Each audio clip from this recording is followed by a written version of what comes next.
الحمد لمن تفرد بالقدم والصلاة والسلام على النبي عليه الصلاة والسلام وعلى أمته هو خير الأمم. أما بعد فأعوذ بالله من الشيطان الرجيم. بسم الله الرحمن الرحيم. خذ العفو وأمر بالعرف وأعرض عن الجاهلين. وقال الله تعالى يا أيها الذين آمنوا قوا أنفسكم وأهليكم نارا وقودها الناس والحجارة عليها ملائكة غلاظ شداد لا يعصون الله ما أمرهم ويفعلون ما يؤمرون. د انسان د کومه نوما چې دا کله د عربی ګریمر لا ته وړوي نو ځنې چې دا د اونس نه جوړ دی، د انسان د اونس نه جوړ دی او اونس مینې محبت ته ویلی شي. د دنیا په ټولو مخلوقاتو کې چې د هر انسان بیا د هغه سره مینه محبت پیدویږي، نو نورو ځناورو په نسبت باندې بیا صرف انسان داسې دی چې هغه سره ډېره مینه محبت کیږي. په دا وجه باندې د انسان نومان د ټکي نه جوړه شوله چې هغه د مینې محبت معنا ورکوي. او ځینې علما وي چې د انسان دا لفظ دا د نسیان نه جوړ دی او نسیان معنا دی ویرېدل. مفید طالبین په اولو پاڼو کې روچي اولو ناسن اول بنی آدم اول انسان چې کوم و نو د هغه نه د ټولو نه اول خبره یې ویره وه چې هغه آدم علیه السلام و. نو انسان نه غلطی کیږي، خبره انتې ویریږي. خو لکه څنګه موږ دا غواړو چې د مو نه غلطي وشوله د بل انسان په سطح باندې و زه د هغه نه په طریقه باندې موفي وغواړم و هغه مو معاف کي، دغه شونتې د تو په سلسله کې به د بل نه غلطي کیږي، د هغه زړه دا غواړي چې دی مو معاف کي. ولکه څنګه ته بل د موفی په نیت ویر شوه تو معاف کي و ته زړه له کومه خوشحالي ملویږي، کوم احساس ته ملویږي، دا شونتې چې ته بل معاف کي هغه زړه له دا شونتې خوشحالي ملویږي. د مونږ مذهب د مونږ اسلام همیشه لپاره مونږ له خپل تعلیمات روکړي دي او موږ له سوچ و فکر و واک و اختیار پکې روکړی دی. نبی علیه صلات وسلام داسې موقع پې باندې راغلي چې الله ویله واک و اختیار ورکړی چې که موفي کوي موفي وکړه او که سزا ورکوي سزا ورکړه. نبی علیه صلات وسلام هلته کې موکو ته کتلي دي چې اوس څه شی پیدامان دی. چې کله داسې وه چې سزا بهتره وه نو د جنګ خندق په موقع باندې 950 کوپر په یوه ځای باندې حلال کړي ووژلي وو. خو چې کله نبی علیه صلات وسلام ته په موقع کې پیدا ولیدله شوه نو نبی علیه صلات وسلام د خپل تره کوتل هغه معاف کړی دی. هنده چې د هغې په اډر باندې د نبی علیه سلام تره شهید شوی و و هغه وحشي چې حمزه رضی الله عنه مغ وژلی و هغه نبی علیه صلات وسلام معاف کړل. دا شونتې هغه خلک چې د نبی علیه صلات وسلام د نبوت د اعلان نه ونسه د نبی علیه سلام ته مرګه پرې خصوصا د مکې ته فتحه کېدو پرې قسمه تکلیفونه یې نبی علیه سلام له ورکړي وو. لکه په هغې کې هغه مشران خلک چې موږ تاسې نومیر ویدلي دي، ابو سفیان تر ډېره وخته پورې د نبی علیه سلام په مخالفت کې زندگی تېره کړې ده. خالد بن ولید رضی الله عنه د نبی علیه صلات وسلام ډېر شهیدان هغه صحابه کرام شهیدان کړي وو. خو چې کله هغو په طریقه راغلل او موفي وغوښته نبی علیه صلات وسلام هغه معاف کړي دي. نو حالاتو ته کتل پکار وي. حدیث مبارک روڅي من لا یرحم لا یرحم، کوم انسان چې په بل باندې راحم نه کوي په ده باندې به هم راحم نشي کېدلی. ته یې همیشه د تو نه غلطۍ کېږي او د بل نه دا تامه ته سوتې چارې موپن کي او چې موف دې نه کي ته ته خفه کېږې. دا شونتې چې کله تو نه څوک موفي غواړي او ته مثلا نه موف کوې بیا به د تو نه د هغې په سر کې الله رب العزت خفه کېږي. حدیث مبارک روڅي چې تاسې د ځمکې په مخلوق باندې راحم وکړو الله رب العزت په تاسې باندې د اسمانونو والا مخلوقات مهربان کي. حدیث مبارک روڅي نبی علیه سلام فرمایي چې کله انسان ښه کارونه کوي د الله سره مینه محبت پیدا شي او الله رب العزت بره خصوصي فرشتو ته وایي چې تاسې په دا خبره باندې خبر شو چې ګوره د پلوني سره ما دا نه پس مینه محبت دی. هغه فرشتو نورو ته وایي هغه نورو ته وایي تر دا پورې چې د ځمکو فرشتو له دا خبر راورسېږي او هغه د ځمکې فرشتې سره دغه خبرې تذکره کوي تر دا پورې چې هغه د خلکو په زړونو کې دا خبره ورچوي چې د پلانی سړی ښه دی و د دغه سره د الله رب عزت مینه محبت دی. هغه سړي به د خلکو صحیح څه ښېګڼې نه وي کړې خو په هر سړي باندې به ښه لګي. زه ورته که په خلکو باندې ځان ښه لګول غواړو نو د هغې لپاره په حقیقت کې ما تعالی ځان ښه کول پکار دي او هغې به طریقه دام ده چې زه ورته ځان ښه کړو، د بل نه غلطي وشوله زه ورته معاف کړو، د ما ورته نه غلطي وشوه ډایرکټ په خپله غلطۍ باندې معافي وغواړو. آدم علیه صلات وسلام ته د الله د مخه یو اډر میلاو شه چې لا تقربا هذه الشجره ته دغې ونې له به نه ورجختېږي. شیطان ته ابلیس ته یو اډر میلاو شو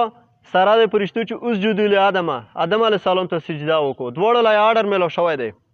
مخکې دروم آدم علیه السلام چې کله زندگی تېرېده نو فاکلا منها د هغې ونې خوراک ته وشه مطلب دا دی چې ظهوري شکل د الله د هغه حکم پابندي پې باندې ونه شوله دغه طرف له فرشتو سجده وکړه او شیطان سجده ونه کړه الا ابلیس ابا هغه انکار وکړه سجده یې ونه کړله یو قسم ته دواړو داسې وشه لکه الله ورته کومه خبره کړې وه هغه په عمل کې رانغلله عمل پې باندې ونه شه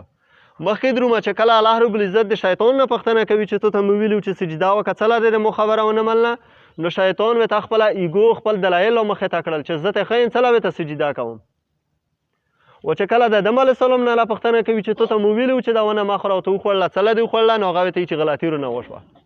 ربنا ظلمنا انفسنا وان لم تغفر لنا وترحمنا لنكونن من الخاسرین الله رب العزت آدم علیه السلام هم معاف کړه او آدم علیه السلام د وجې نه هلته یو قانون جوړ کړه چې چا نه غلطي وشي او هغه د مونه په طریقه موفي وغورځي ماښام مو معاف کړی دی و شیطان چې کله هغه خپل دلایل ورپېښ کړل په خپله غلطي نه منله الله رب العزت دا یې ذلیله کړه د اولاد و خاندان یې ذلیله کړه چې څوک د شیطان په لاره باندې درومي الله رب العزت د هغو زوی جهنم کړی دی په صورت الف لام میم سجده کې صورت صاد کې او په نورو صورتونو کې الله رب العزت فرمایي چې په د جهنم د ډېرو انسانانو پیریانو دپاره تیار کړی او د هغه انسانانو پیریان دي چې هغه شیطان په لاره باندې ځي خصوصا د رژې بختوره میاشت روانه ده چې د دغه لپاره موږ تاسې خپل ارادې خپل جذبات خپل بدن او خپل سوچونه مکمل صفا کړو په زړه کې کوم قسمه ګندګۍ مو ورته وي دا د رژې نه مخکې زه ورته صفا کړو دغه لپاره چې د رژې میاشت لا زه صفا وم او صرف د الله عبادتونه پکې وکړم حدیث مبارکي روتي نبي علیه صلات وسلام منبر راخوته و د هغه منبر یو 3 پوړۍ وې په یوه پوړۍ باندې چې پښه کېښوله ور وخوته ځان سه یې امین ویل چې کله 2 میله راوخوته بیا یې امین ویل و چې کله 3 میله راوخوته بیا یې د ځان سه امین ویل صحابه کرامو ته پوښتنه وکړه چې د الله رسول امین امین دې ویل دا څه نو نبي علیه السلام جواب ورکوي چې جبرائیل علیه صلات وسلام راغلی و هغه 3 قسمه خیرې وکړلې او په هغو خیرو کې ورسه زه متفق یم مو په باندې امین ویل چې په دغو خلکو د مو د خیرې ولګي یوه دا وویله چې زه په یو محفل کې د مو نه ما وخستلی شي په مو باندې څوک درود شریف ونه وي الله دې دا سړی غار کړي جبرائیل علیه السلام ویلي وو چې تا نه ما وخستی شي و څوک درود شریف ونه وي الله دې هغه غار کړي مو وویل چې الله دې غار کړي چې ما نه ما وخستی شي ته درود شریف نشي ویلی نیمه ګنټه 10 منټه محفل وي کم از کم یو ځل یې نو ما پکې وخستله شوه په اول ځل صلی الله علیه وسلم د ځان سویل پکور دي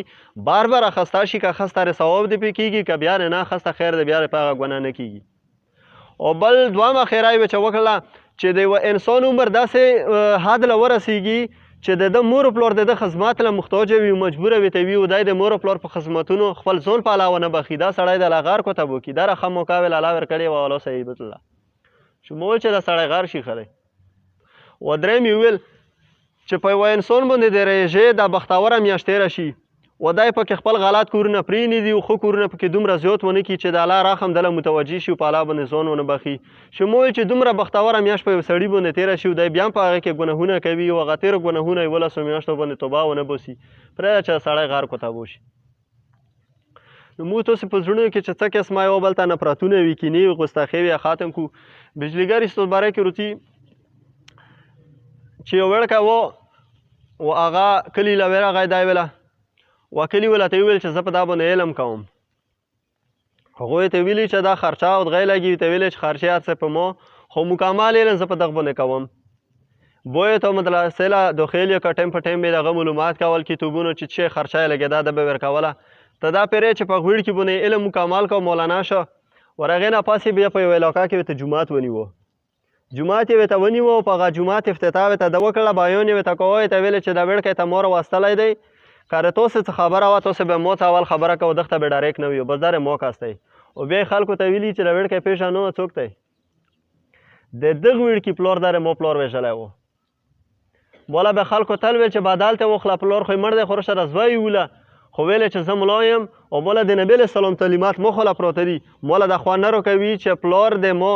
د ده وړکي پلار وژلی و زه د غیب سر کې د ده زوی وژنم ما ویل چې راشه د نبي علیه السلام په طریقه باندې عمل کوو چې د بدۍ او د ظلم زیاتي په مقابله کې زه ورسه ښېګړه کوم ویل چې د هغه سړي زوی چې هغه د ما پلار وژلی دی مې په مدرسه کې داخل کړم ما په باندې علم وکړ او ویل چې ما خپل پلار دغه له ور بخلی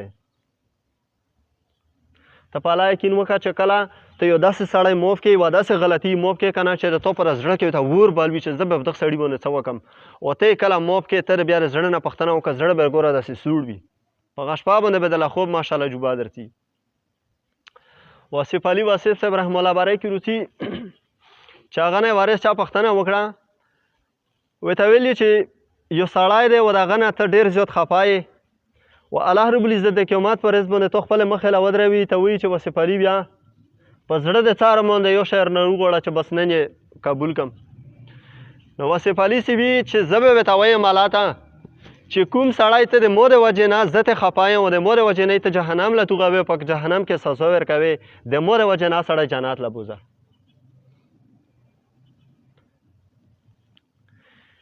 یو بل علی انسان داسې کیسه شوې وه خو د دغې کیسې نه مخکې مو سندس تیرګاه شوې وه مو د مخې یو سړی و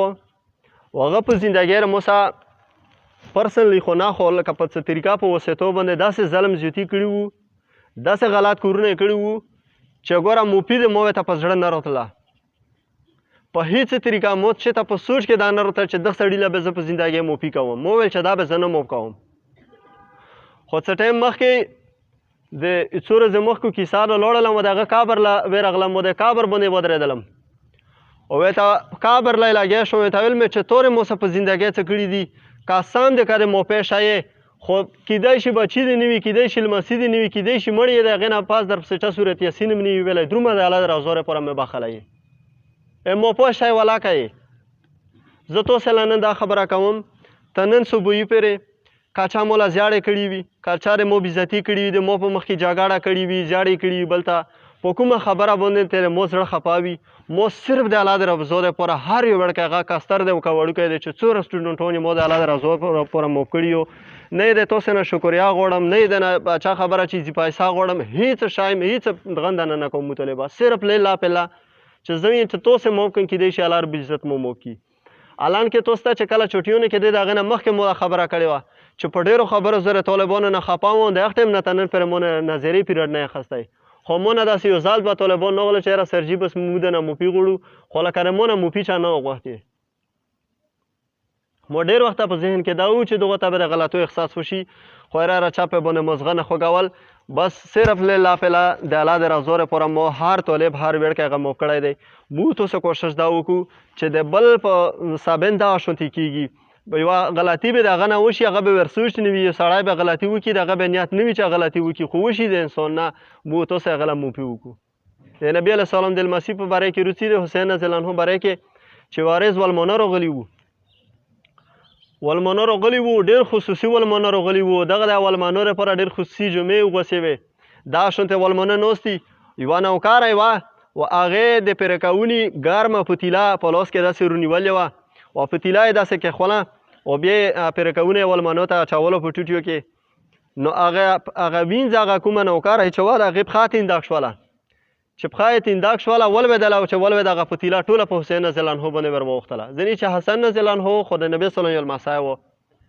دا یې پې باندې ونسول او جمعې یې پې باندې ټولې خرابې شولې هغې دا وې ته په غوسه شوې ته ویې چې لږې سترګې غړوه دا وکړه ورې سولم جمعې درته ټولې سخوا کړلې نو د قرآن کریم یو آیات یې ورته وویلو چې الله رب العزت فرمایي چې تو د خوی در موفي وي موفي کوه ورته ویلې چې بس موف کړي مې بیا داسې ما کوه پس یې آیات ټوټه یې ورته وویله چې الله رب العزت فرمایي چې د الله رب العزت احسانمن خلک ډېر خوښ شي کوم خلک چې د بل څخه ښېګړې کوي احسان پې باندې کوي